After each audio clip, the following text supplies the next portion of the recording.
चला मित्रांनो, आज बघूया आपण गोड भाजी.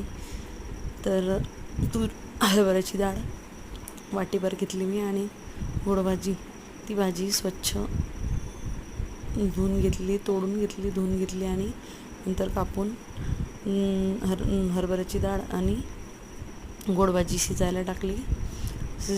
शिजायला कुकरमध्येच लावलं आहे मी. आणि नंतर आपण तेल तापवून मोहरी, हिंग, अद्रक लसूण पेस्ट, जिरं, कांदा सर्व परतून घेऊया. त्यानंतर आपण त्यामध्ये तिखट, हळद, धनेपूड हे सर्व टाकून घेऊया. ते चांगलं परतल्यानंतर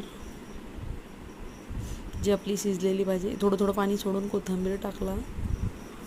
थोडं पाणी सोडून आपण तेल येई तोपर्यंत होऊ देऊ.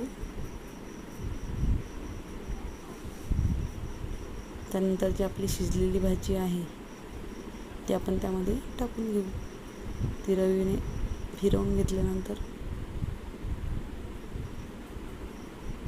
आपली भाजी तयार आहे. आणि नंतर मीठ टाकून